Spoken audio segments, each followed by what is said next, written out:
Wuthering Heights, by Emily Brontë. Chapter 29. The evening after the funeral, my young lady and I were seated in the library, now musing mournfully, one of us despairingly, on our loss, now venturing conjectures as to the gloomy future. We had just agreed the best destiny which could await Catherine would be a permission to continue resident at the Grange, at least during Linton's life, he being allowed to join her there, and I to remain as housekeeper. That seemed rather too favorable an arrangement to be hoped for, and yet I did hope, and began to cheer up under the prospect of retaining my home and my employment, and, above all, my beloved young mistress, when a servant, one of the discarded ones, not yet departed, rushed hastily in, and said, "That devil Heathcliff was coming through the court, should he fasten the door in his face." If we had been mad enough to order that proceeding, we had not time. He made no ceremony of knocking or announcing his name. He was master, and availed himself of the master's privilege to walk straight in, without saying a word. The sound of our informant's voice directed him to the library. He entered and motioning him out, shut the door. It was the same room into which he had been ushered, as a guest, 18 years before. The same moon shone through the window, and the same autumn landscape lay outside. We had not yet lighted a candle, but all the apartment was visible, even to the portraits on the wall, the splendid head of Mrs. Linton, and the graceful one of her husband. Heathcliff advanced to the hearth. Time had little altered his person either. There was the same man, his dark face rather sallower and more composed, his frame a stone or two heavier, perhaps, and no other difference. Catherine had risen with an impulse to dash out, when she saw him. "Stop," he said, arresting her by the arm. "No more runnings away. Where would you go? I'm come to fetch you home. And I hope you'll be a dutiful daughter and not encourage my son to further disobedience." I was embarrassed how to punish him when I discovered his part in the business.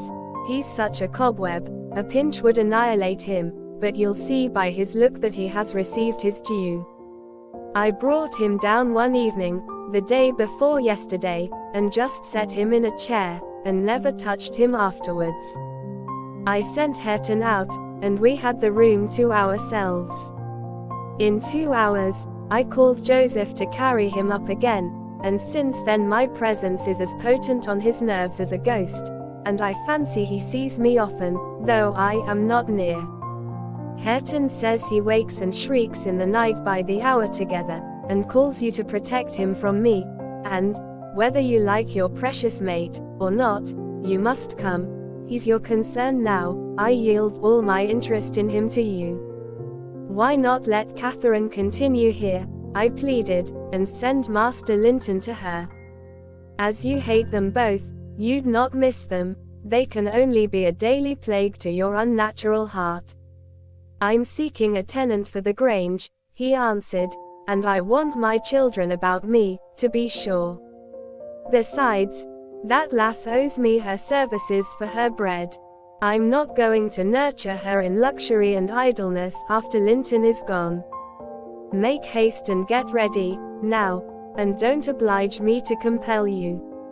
"I shall," said Catherine. "Linton is all I have to love in the world, and though you have done what you could to make him hateful to me, and me to him, you cannot make us hate each other.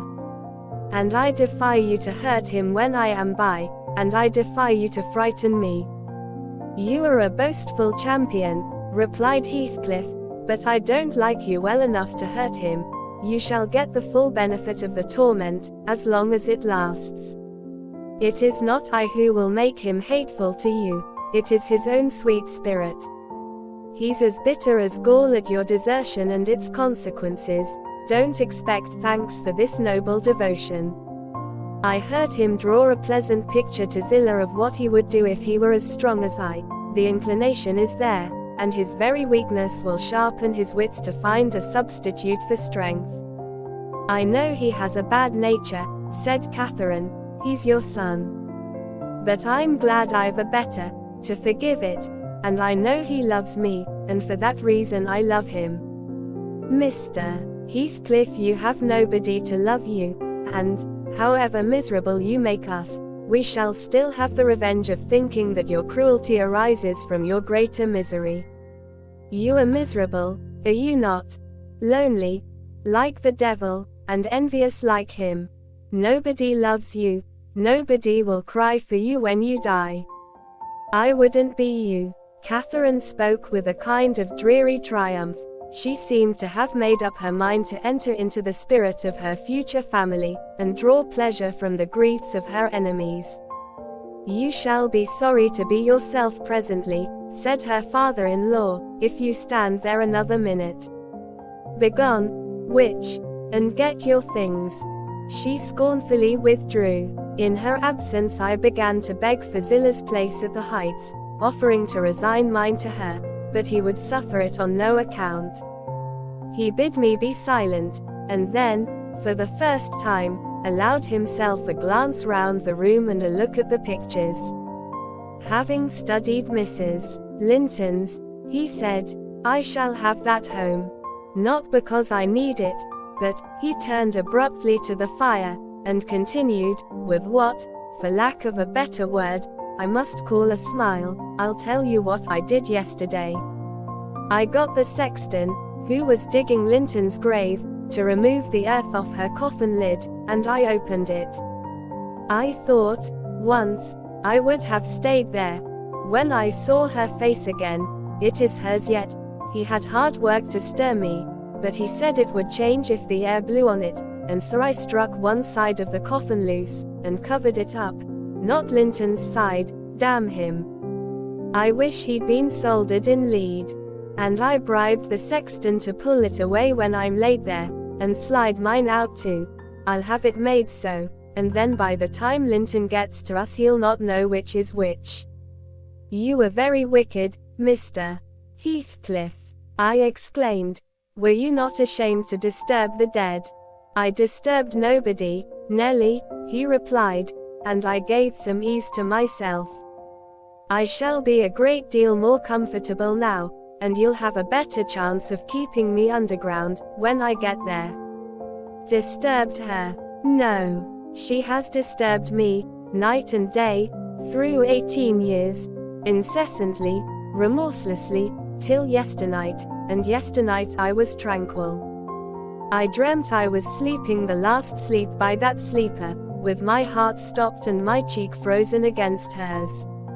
And if she had been dissolved into earth, or worse, what would you have dreamt of then? I said, of dissolving with her, and being more happy still. He answered, do you suppose I dread any change of that sort?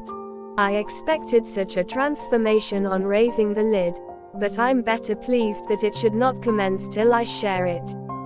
Besides, unless I had received a distinct impression of her passionless features, that strange feeling would hardly have been removed. It began oddly. You know I was wild after she died, and eternally, from dawn to dawn, praying her to return to me her spirit. I have a strong faith in ghosts. I have a conviction that they can, and do, exist among us. The day she was buried, there came a fall of snow. In the evening I went to the churchyard. It blew bleak as winter, all round was solitary. I didn't fear that her fool of a husband would wander up the glen so late, and no one else had business to bring them there.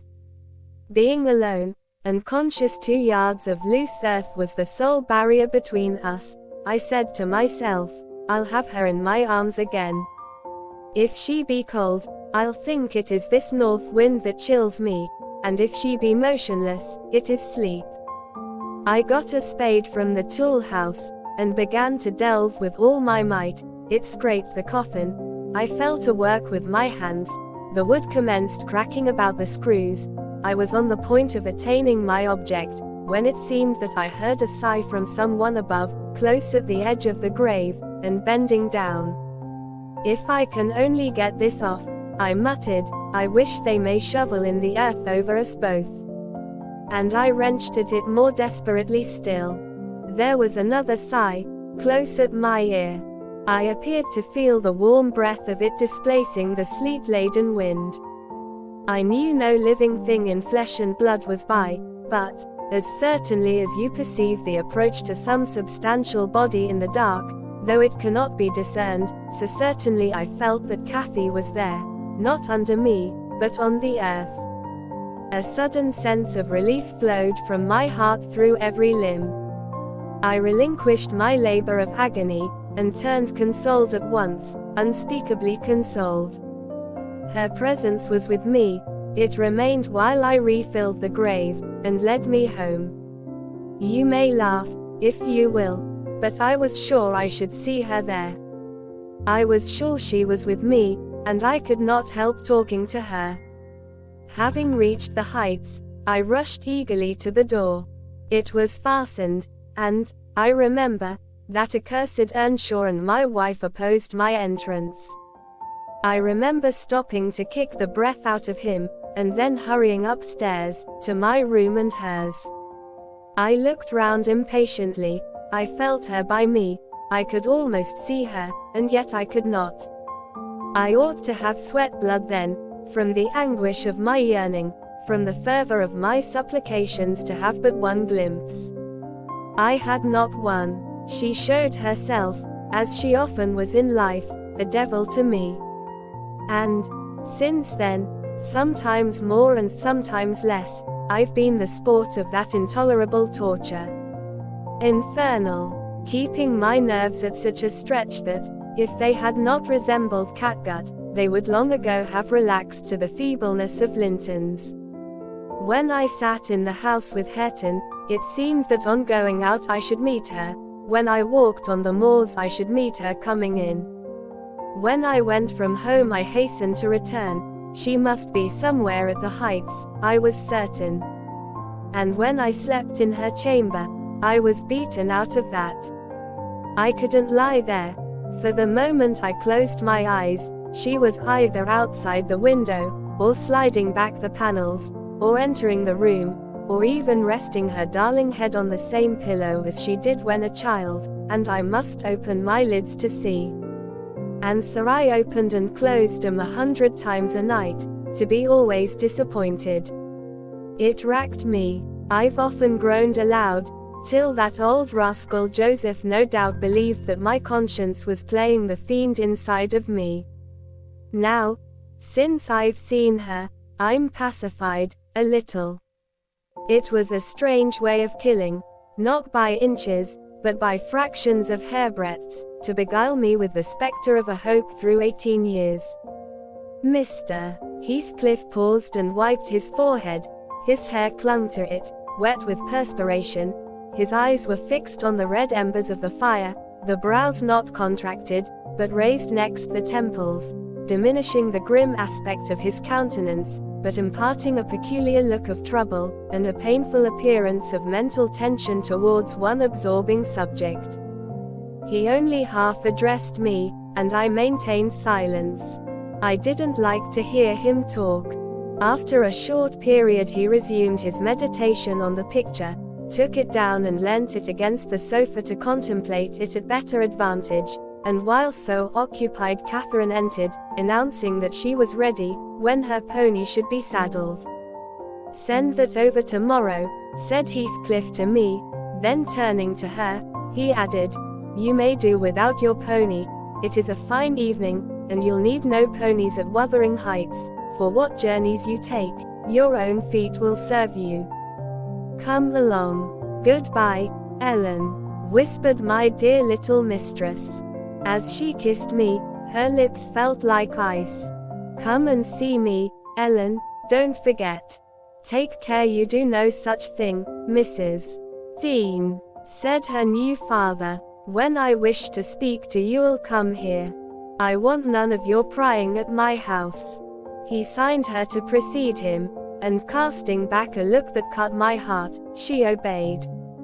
I watched them, from the window, walk down the garden. Heathcliff fixed Catherine's arm under his, though she disputed the act at first evidently, and with rapid strides he hurried her into the alley, whose trees concealed them.